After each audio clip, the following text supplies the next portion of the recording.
My name's Ian Dunt, and today I'm talking to Susie Boniface, aka Fleet Street Fox, or perhaps that should be Fleet Street Fox, aka Susie Boniface. We'll work that out as we go. Susie's career started at just 18 at the Kenton Sussex Courier. She's since freelance reported for, well, pretty much everyone, actually. But is perhaps best known for her Daily Mirror column, her prolific Twitter presence, her anonymous blog, and her books, which include The Bluffer's Guide to Social Media, The Bluffer's Guide to Journalism, and Diaries of a Fleet Street Fox. Hello, Susie. How are you? I'm fine, thank you. How are you, Ian? Yes, not too bad. Not too bad at all. Well, I don't know when this is going out, but it's election day, which is always, it's that weird sort of calm before the storm where you can't really do anything. You just have to sit and wait for 24 hours before you know that you're going to start working very, very hard indeed. Yeah, and of course it's going to be later this year because of the COVID counting, which is going to make it all take a bit longer than normal, I expect. Yeah, I know. Well, this is the first time I've been doing it as a freelancer rather than sort of a job like a staffer. So it was the first time I was like, oh, I don't have to stay up all night. And then the worst thing happened, which is that no one has to stay up all night because nothing's really going on overnight. You still don't know what's going on. Exactly. It's quite irritating. I wanted to ask you a bit about anonymity. I think you revealed your identity. Was it in 2013 in your diaries? Yeah, 2013. It was when the book was published. So that was, front page of the Times. Yeah. It wasn't one of those things where it wasn't like Banksy level secrecy around your name, but you kept into it. What was it that sort of made you think, well, that's enough of that now. Let's just say who I am. Realism, because I started doing and also just journalism. I couldn't stand the idea of someone else doing it and getting it wrong. So when I started my anonymous blog, I was a staff reporter at the Mirror, and with a name like Boniface, you can't really put your name on stuff and expect people not to remember it. So if I was going out as a news reporter and knocking on doors and leaving my business card and stuff saying, please talk to me, then people would just be Googling this blog I was writing about my divorce and personal life, which kind of all actually happened to me a few years earlier, but I was still sort of processing it via this blog. And they'd be making judgments on whether or not to talk to the Mirror on the basis of, my love life and what, I was doing with a couple of boys or whatever. So I decided that was a bad idea. Also, I would have just been fired. I would just have lost my job, and that would be that, because even though it was some fairly dated stuff I was writing about, the reputation of the paper would be affected by people saying this is what's happening in the Mirror right now, this second. And it just didn't really seem fair to my colleagues. It didn't seem like a good idea, and I didn't know how well it was going to go either, so I kept my name off it. And I knew all the way through that it would come out, because everyone who's ever written an anonymous blog has been busted at some point. I've spent my own time trying to find out the identities of various people who do anonymous blogs. And it can be difficult, but it's also, it always happens. It's just a fact of life. So I knew it would happen. And I also knew when it happened, it would be some snide arsehole on The Guardian writing absolute shite, about, and they'd get stuff wrong.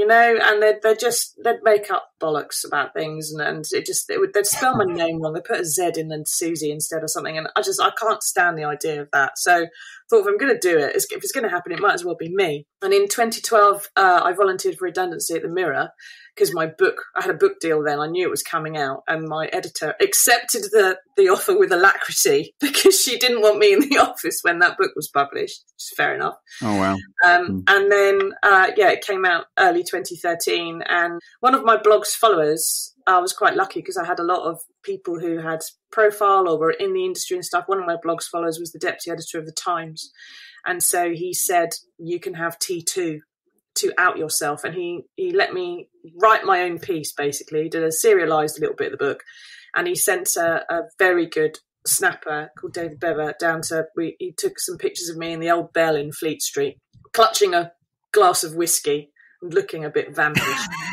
I had a great time. It was fantastic.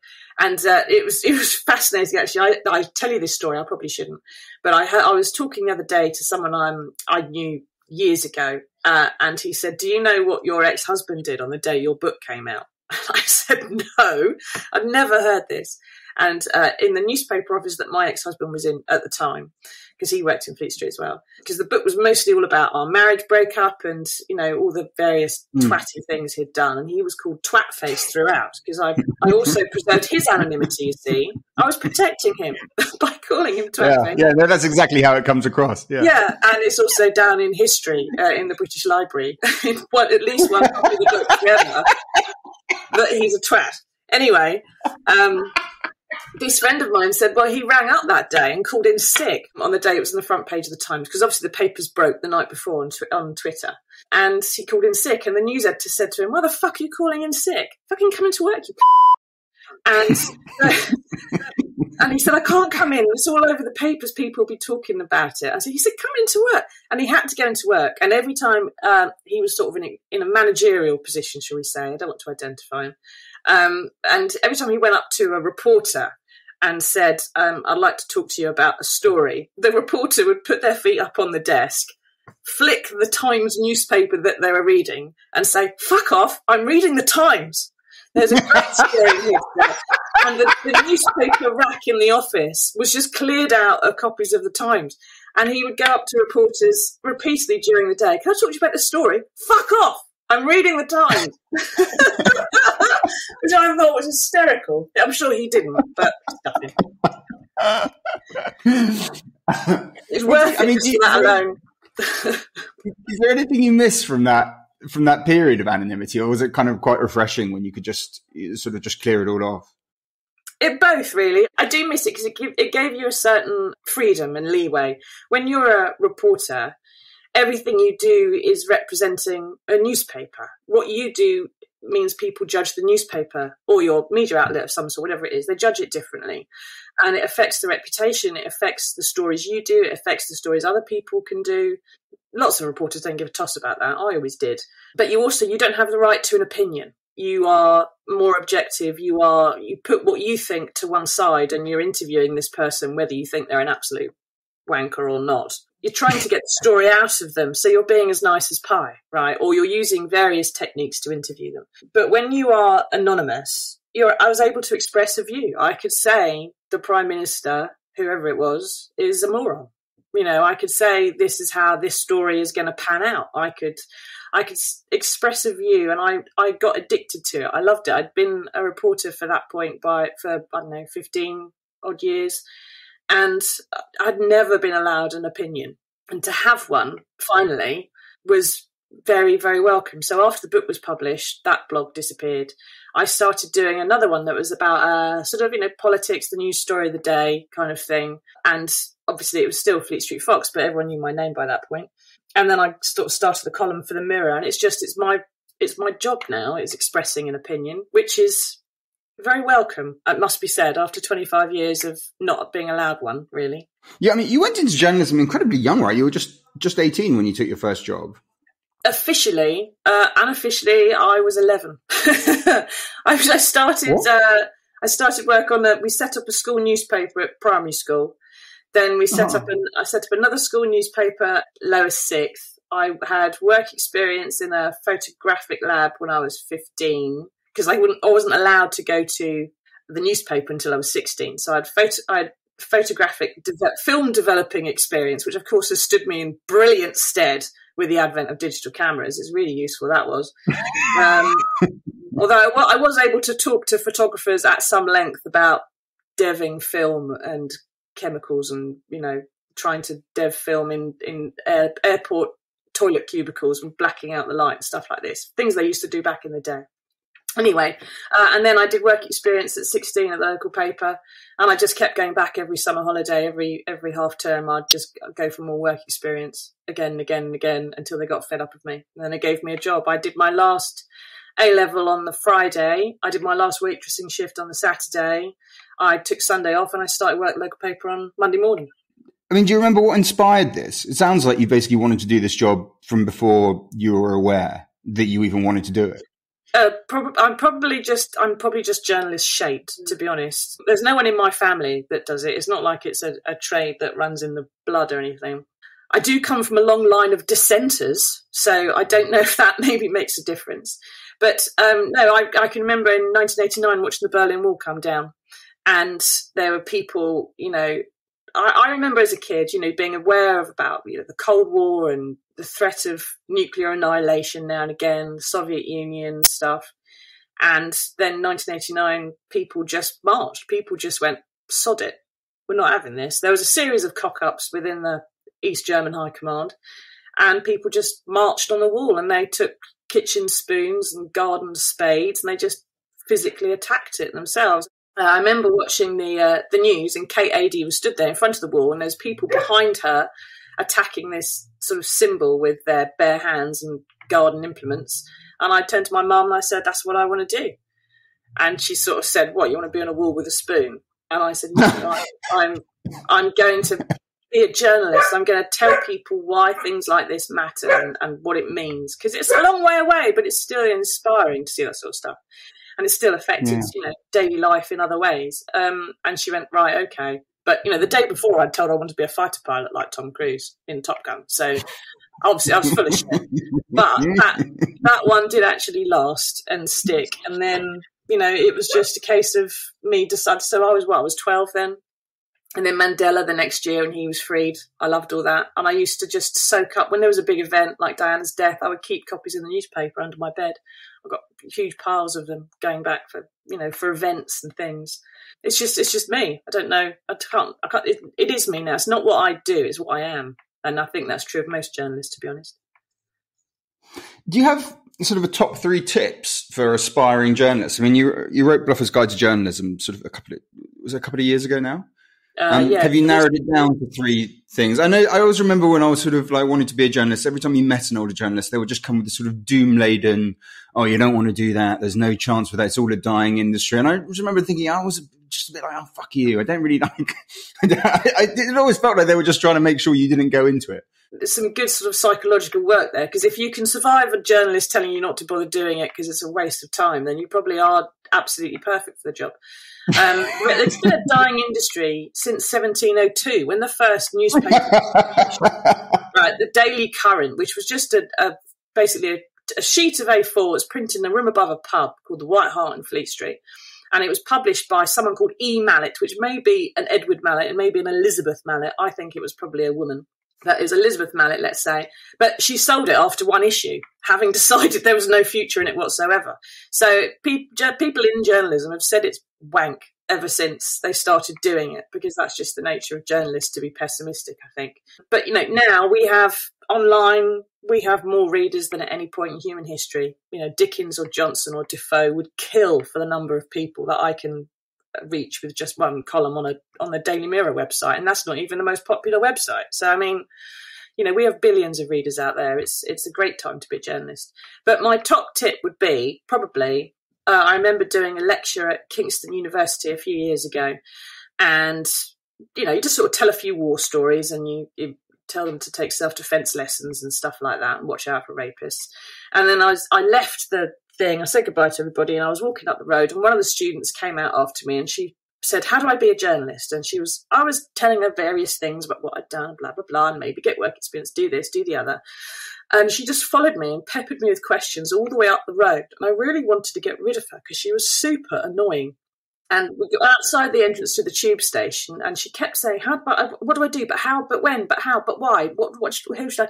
And I said, This is all you have to do, because if out of you've annoyed me, you've bothered me with questions, you haven't taken anything as an answer. There's constantly more stuff to ask. Every time I've given you an answer, there's something you've picked a hole in. And out of the 200 students that I've just spoken to, you're the one I remember. And you're the one I would trust to go after a story. You're the one I would recruit if I was running a newspaper. And that did finally seem to shut her up. So I would say that the best way of being a journalist is just to be a journalist. You've had a lot of success both in Fleet Street and in blogging, which it feels like the same thing, but the words have a very different kind of tone to them. Blogging is usually sneered at quite a bit, and Fleet Street isn't. I mean, do you think there is a difference between these two things? Is there even a cultural difference? Is there a difference in writing style? No, none whatsoever. It's, I mean, you have to think about slightly different things. You have to think about, URLs, search engine optimization and stuff like that. But I didn't get taught. It's the same. I had the same experience writing online as I have done writing in newspapers, which is I had no idea how to do it at all and learn on the job. So the fact I was doing my own blog for a while, I had to build my own website. I had to tinker with stuff. I had to work out what times to post links and who my readers were and how to interest them and what worked and what didn't. It's exactly the same process as working on my first local paper and chasing down stories and working out which stories would work and which ones wouldn't and which ones should be a page lead and which ones were nibs. It's exactly the same process. I mean, fundamentally, there isn't anything that we do online that we don't do as journalists anyway. I mean, I can't remember which novel it was now, but Charles Dickens, when he wrote some of his books, he used to write them in installments. So there'd be a few pages, a chapter or two that would be released at a time. And there was a story I think it might have been Little Dorrit, I'm not sure. But one of his novels, when it got released, the pages all got sent on a particular ship and they landed in New York at the harbour at a certain time. And there was a riot. People were gathered there waiting for it.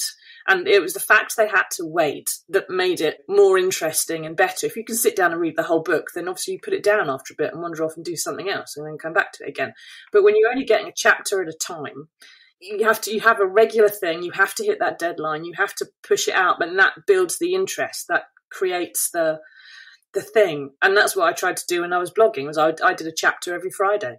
And I didn't have the same thing. I don't think I ever once started a riot, but it was just a case of people knowing that you'd have that there, that day, that time, and what kind of content it would be. And it's the same with a column in a newspaper. They perform exactly the same function. It's a regular thing on a certain day by a certain person that is going to be a certain kind of content or certain kind of journalism, and it attracts you to buy that newspaper on that day. If you like whoever it is, Richard Littlejohn or Liz Jones or Robbie Savage, whoever it is, buy the paper on that day to read them, or you listen to a podcast because it's one of your interesting columnists. So it's absolutely standard normal journalism. There's a slight difference in the language. Like I often find myself, like even if I say, there rather than they are or something, that there's something like I have more of an instinctive chattiness to me if I know it's going on a screen than something about that happens in your head of thinking it's going to be printed on paper makes it feel more for the ages, which of course is fucking nonsense because a newspaper, no one gives a shit about yesterday's newspaper, let alone one from a year ago. And then similarly, no one's reading a blog from a year ago. It encourages a sort of kind of chattiness that makes a slight difference to the language. Yeah, but that's because it's an intimate medium. Yeah, people are reading you when they're in the queue for the bus, when they're on the toilet sometimes, when they're just chatting to someone, when they're skiving off work, and you're right up in their face. So you're in their personal space. And that's why, trolling has such a devastating effect. It's when you can write something that really matters to somebody. I've had more letters about affecting people's lives since I was blogging than I ever did when I was writing in newspapers, I think. But newspapers are more formal and they have some style things which doesn't work online. You can't do a newspaper pun online. You can't have a punning headline. It doesn't work in the least. It's a complete waste of time. But the one thing that is the same, and it would be nice if everybody could remember it, is that when it is written down, the human mind has been bred over millennia to think that black and white means fact. And once it's written, that is true. And it comes from, I heard a theory once that it comes from, I think it's Babylonian tax collectors, right? So when the very first people who ever wrote were the tax collectors back in the cradle of civilization. They had their tablets and they carved down how many shekels you owed them or whatever. And that was just fact. And in the thousands of years since then, most human beings think if it's written down, then it's true. And you can't argue with it because that was how tax collecting worked.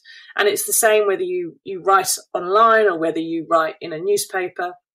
People don't have the same attitude towards the TV news, interestingly, but they do when it's online. You're a publisher, you're capable of defamation.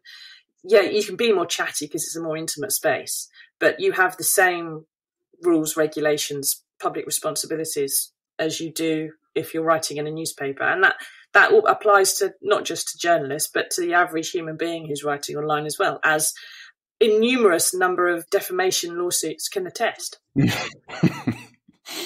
you think it's more cynical at the moment with journalism? It feels that way. It feels like there's this real sort of animosity towards journalism. This could just be me spending too much time on Twitter, but it certainly feels like there's a real sort of aching distrust and vitriol towards journalism that wasn't there before. But like over your years, is your experience basically that it's always been there and it's just the same now, or that actually things do seem to be getting worse? Yeah, and I'd say that it's been there since before the invention of printing, probably, or the invention of printing. Because what used to happen, right, when the first leaflets were printed, when Caxton invented movable type and imported that into London, the stuff that was put out was scurrilous, it was gossip, it was about celebrity aristocrats, and most of it was absolute bollocks. You know, it was who was having an affair with such and what the king was saying to so-and-so. And some of it might have been true, but most of it was shite, and it was done for political reasons. So it was entirely distrustworthy. Because you had the Star Chamber then that regulated the press, and there were slightly different rules about defamation and things. There weren't very many ways for chasing this down. And then things changed and became more regulated as time passed. But that sort of disreputable reputation, how can you have a disreputable reputation? But that disreputable nature of journalism, of writing stuff down, you know, just writing stuff down was a disgrace because it wasn't in the Bible, therefore it was bad, you know. So that just has carried through, and nothing has changed in my 25 years. It's the same as ever it is. I think perhaps why you might be feeling there's a lot of animosity is because of the nature of social media, and people, you know, go, tap, tap, tap, tap, tap, and are taking it out. And what they say on social media is not what they say to your face. That's interesting. I mean, the last few weeks, I think, have been quite revealing in this regard. I mean, because you really got a sense during the sort of corruption stuff against Boris Johnson, where, you know, the press were pretty almost universally sort of covering these stories. You had, it really struck me that you had a point where you got the political editor of the BBC putting something on the BBC homepage saying, "Is the Prime Minister a liar?" Which seems to me an absolutely damning point to have got to for a government. And yet most of the response that I saw online was criticising the journalists for not being strident enough, you know, in the copy. And to me, that does seem, and you're probably right that it's probably just the medium of communication that makes it feel more vociferous than it was before. But it does seem like no matter what is going on in journalism, no matter how much criticism of the government there is, it feels like a huge part of the sort of daily conversation is attacking the journalists for the manner in which the coverage is done.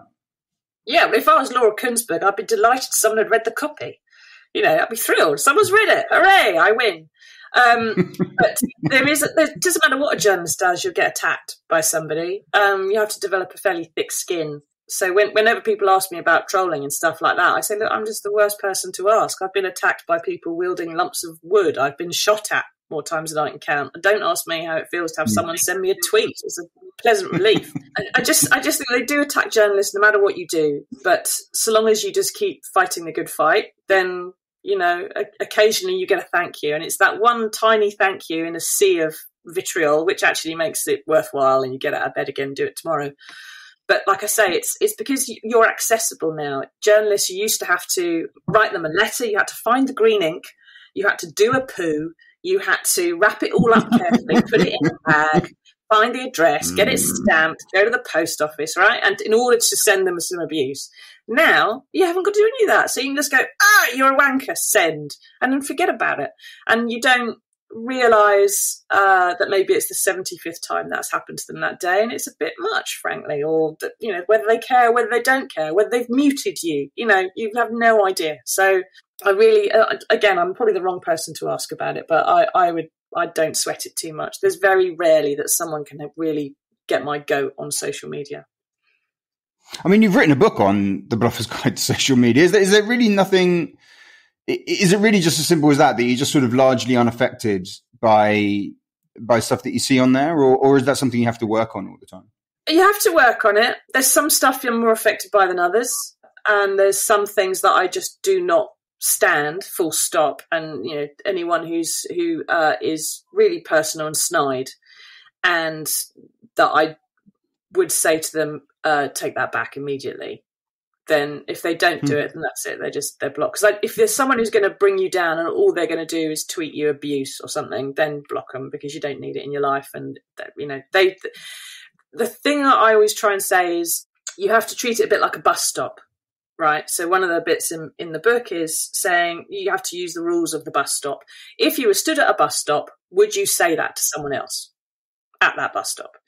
If you were stood at a bus stop and someone said that to you, would you A, call the police? Would you B, catch the next bus? Would you C, get in a fight with them? It's just a case of trying to remember there is another human being who sent it to you, and that you're a human being, and you need to remind them of that sometimes. Because one of the things that's very useful, you know, when you're a journalist and you're knocking on doors, people can react very violently sometimes, not very often, but occasionally. And the best way of resolving that was always to, you know, if you were wearing sunglasses, take them off so you can make eye contact. The best way was always make eye contact and say, my name's Susie.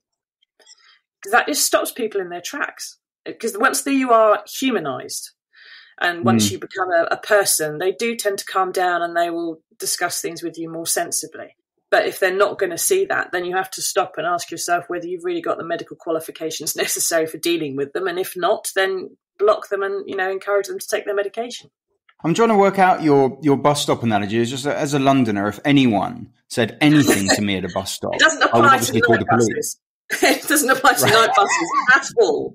It doesn't apply to night buses. But yes, if anybody talks to you at a bus stop, generally it'll be weird. But you would always be polite. You would always be mostly civil and go, well, that's incorrect or that's not correct. If you heard someone saying something just absolutely wrong about Brexit or Boris Johnson or Keir Starmer, you might pipe up and say, no, that didn't happen, you know, but you wouldn't F and Jeff at each other quite as much as perhaps you would do on Twitter. Susie, thank you so much for joining us today. Thank you.